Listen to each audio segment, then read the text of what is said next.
Doctor Rafael Nieto Navia, muy buenos días. Buenos días, doctor Londoño. Felices Pascuas de Resurrección. Felices Pascuas, señores, como les dijimos a todos nuestros oyentes a comienzos de la mañana. Feliz Pascua de Resurrección para todos. Doctor Nieto, ¿por qué no empieza usted por explicarnos qué es lo que se está discutiendo ahora en la Corte Internacional de Justicia y eso qué importancia estratégica tiene para Colombia? Quizá valga la pena hacer un poquito de historia para refrescarle la memoria a los oyentes. Estamos hablando de una demanda que entabló Nicaragua en el 2001 para que se delimitaran las áreas en el sector de San Andrés y Providencia. Esa demanda fue resuelta finalmente en el 2012. Como todos sabemos, Colombia perdió algo así como 70.000 millas cuadradas marítimas de lo que era su mar en esa sentencia, con fallas, por supuesto, en la defensa de Colombia. Después de eso, Nicaragua le entabló dos demandas contra Colombia. Una por supuesta violación de la sentencia del 2012 y otra para obtener una plataforma continental extendida. La primera, pues a mí no me preocupa mucho, ahí no se sabe qué es lo que, quién viene qué, y eso, pues, al fin y al cabo no tiene una trascendencia grande, territorial. La segunda sí, la segunda busca que la plataforma continental de Nicaragua, más allá de San Andrés, es decir, más al oriente de San Andrés, se extienda a 150 millas, lo que le da prácticamente toda la plataforma Caribe de Colombia. ¿Cuál es la realidad de eso? La realidad de eso es que la plataforma extendida está contemplada en la Convención de Jamaica sobre el Derecho del Mar como una, en los casos en los cuales es posible extenderla. Por ejemplo, la plataforma atlántica de la Argentina, 150 millas más. Por ejemplo, la plataforma de los Estados Unidos en el Pacífico, también se puede. La plataforma chilena, si la hubiere, para eso está diseñada. Siempre y cuando una entidad que tiene Naciones Unidas, que se llama la Comisión de Límites de Plataforma Continental, haya estudiado el caso y haya dado su visto bueno. Eso es lo que dice esta Convención de Ginebra, pero de Jamaica. Pero resulta que Colombia no es parte en la Convención de Jamaica, y si no es parte no se le puede aplicar a menos que sea derecho consuetudinario. Colombia aceptó que era derecho consuetudinario lo que corresponde a las áreas marinas y submarinas, las 200 millas de plataforma, las 200 millas de zona económica, las zonas contiguas, etcétera. Pero nunca ha aceptado que la plataforma extendida pueda ser derecho consuetudinario. De manera que no se le podría aplicar la Convención de Ginebra. Por otra parte, en la sentencia del 2012 la Corte dijo, porque ya le había pedido Nicaragua que le diera las 150 millas, que no podía hacerlo porque Nicaragua no había ido a la Comisión de Límites de Naciones Unidas. Después de eso, Nicaragua presentó los estudios en la Comisión de Límites, y la Comisión de Límites no ha resuelto ni resolverá en el corto plazo, porque tienen unos turnos que van hasta 10 años. No obstante lo cual, la Corte aceptó que era competente para conocer de la demanda de Nicaragua. Digamos, esos son los planteamientos puramente jurídicos del caso. Una demanda de Nicaragua por 150 millas adicionales, una Corte que acepta una competencia que no tiene porque la Comisión de Naciones Unidas no le ha dado el visto bueno a Nicaragua, pero eso suele suceder en estas leyes internacionales, sobre todo cuando los abogados que tienen otros intereses, que tienen otros clientes, pues no argumentan lo que deberían argumentar.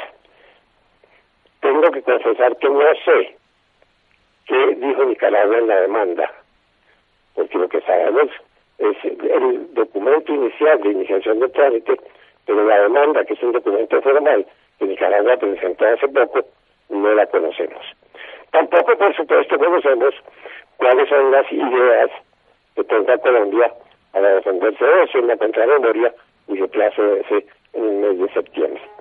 Ambos documentos son, desde el punto de vista de la Corte, confidenciales, pero desde el punto de vista de los estados podrían no serlo. Entonces no sabemos qué van a decir en ese sentido.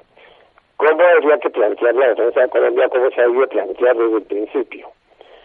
Cuando se produjo la sentencia en 2012, el gobierno reunió un grupo de internacionalistas colombianos que estudiaron una cantidad de temas. En ese entonces no se había presentado la demanda de Nicaragua, y dentro de esa comisión se sugirió al gobierno que hiciera la delimitación del archipiélago por líneas que se conocen con el nombre de líneas archipelágicas.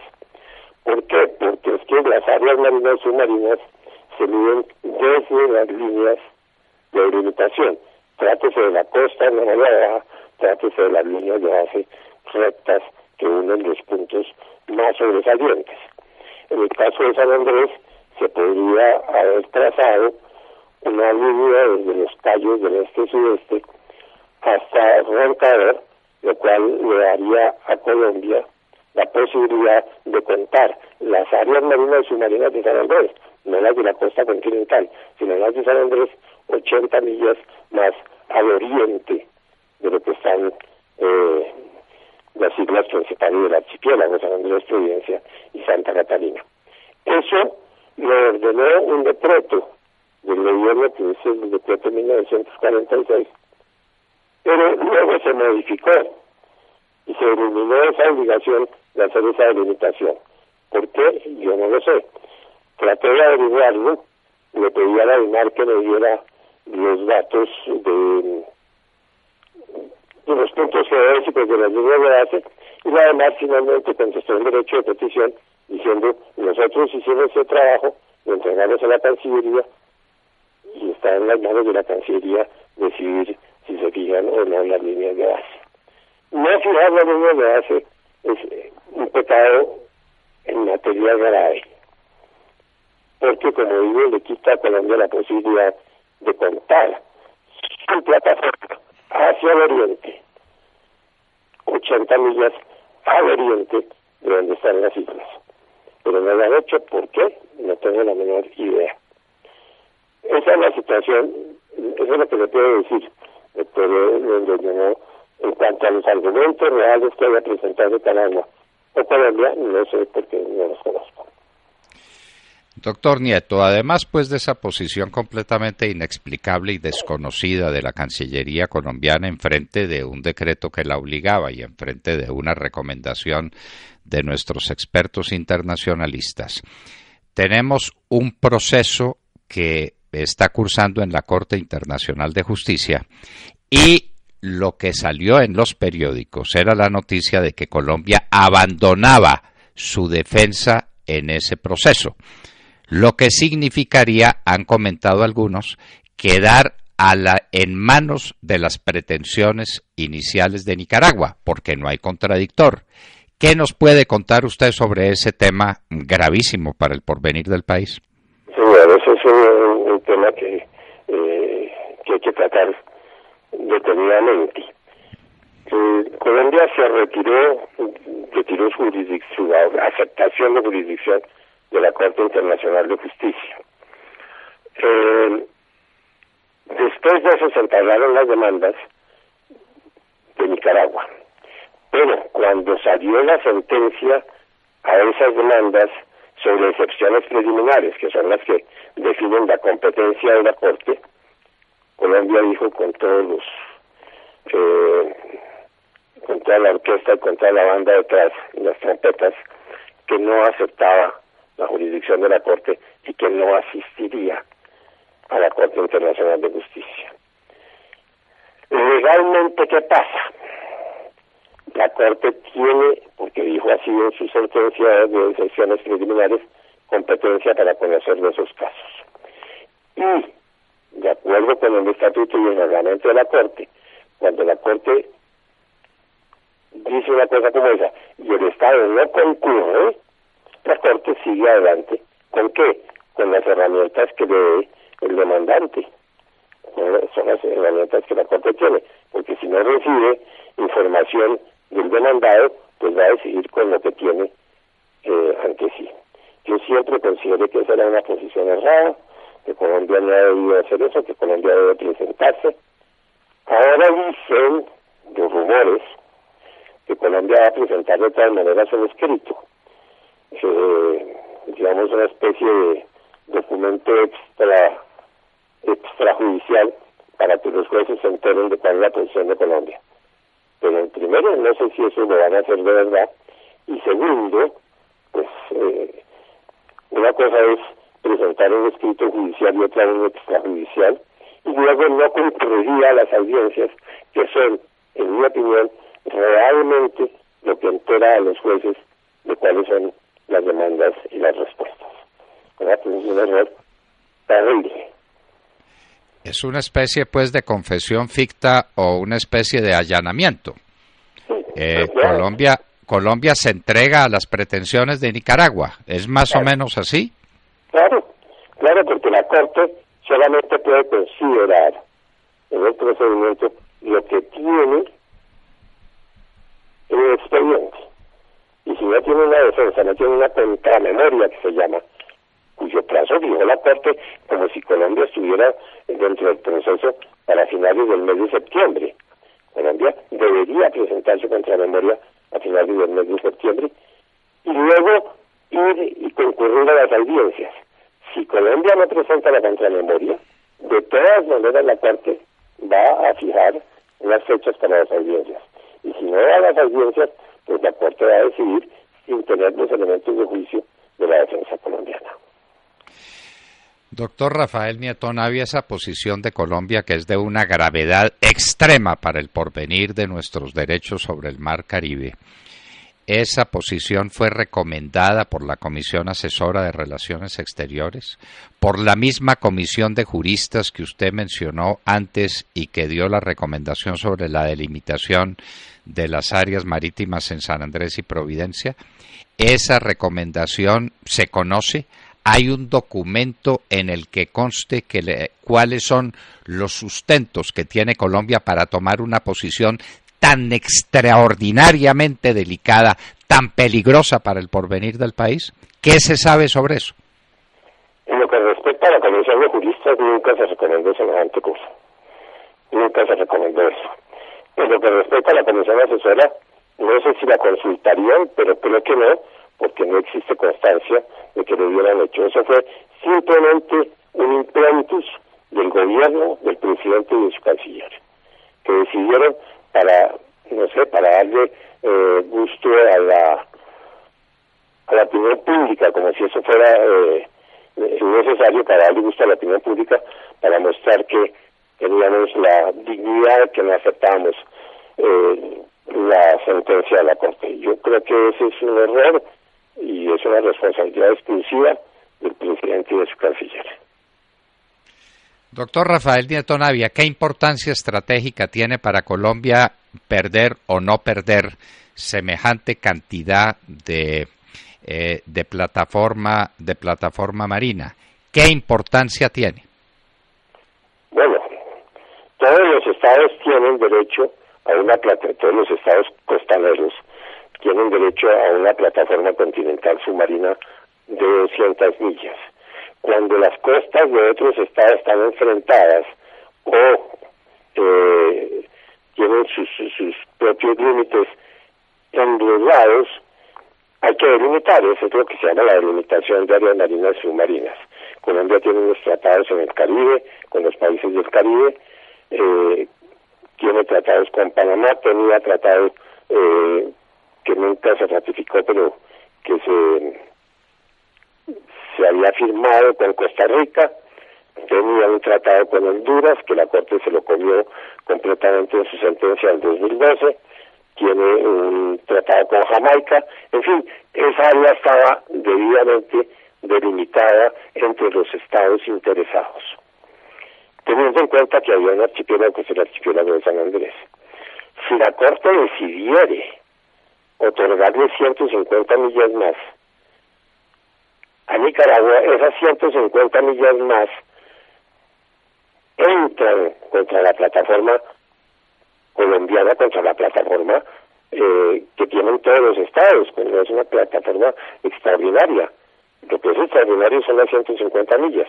Pero parece que a la Corte eso no le asusta porque se le alegó en las excepciones preliminares que eso no lo podía hacer, pero el alegato de las excepciones preliminares fue bastante débil, pienso yo.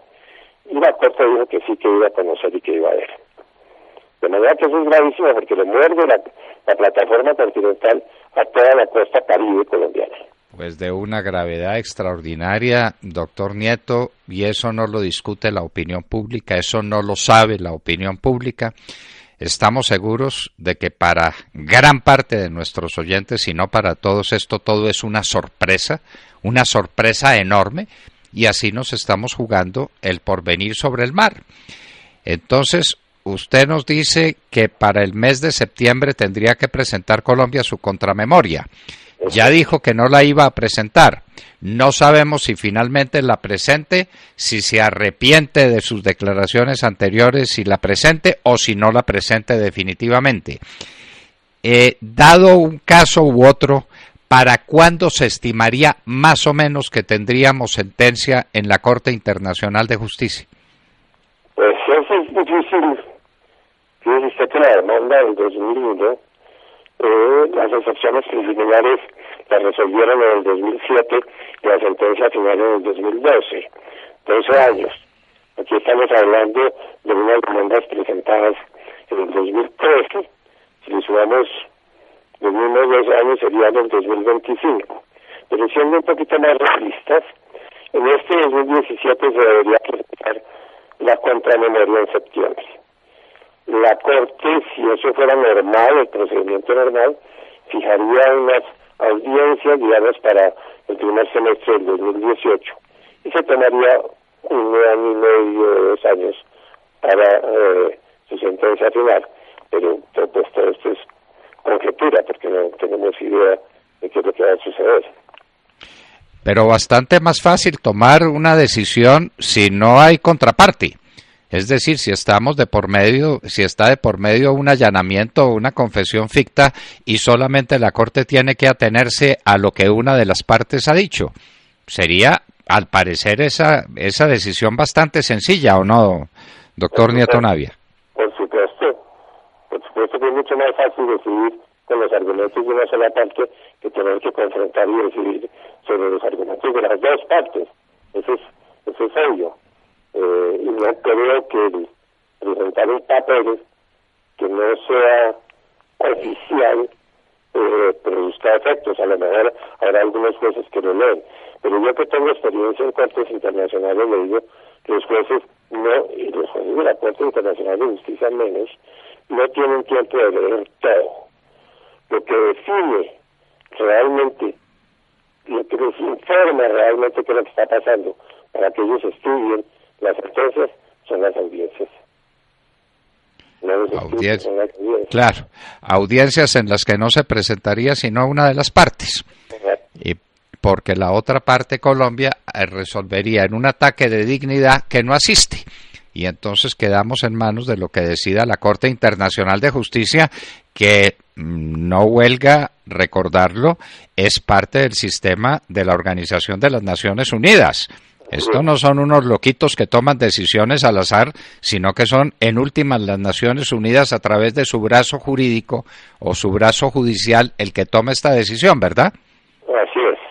Quisiera yo recordarle lo siguiente, doctor Londoño. A finales de los 80 hubo una demanda de Nicaragua contra los Estados Unidos en la época de aquella de las guerrillas y de todas estas cosas que los Estados Unidos dijeron que la Corte no tenía competencia y no concurrieron. Los Estados Unidos, no estamos hablando de un paísito, estamos hablando de los Estados Unidos, no fueron a la Corte Internacional.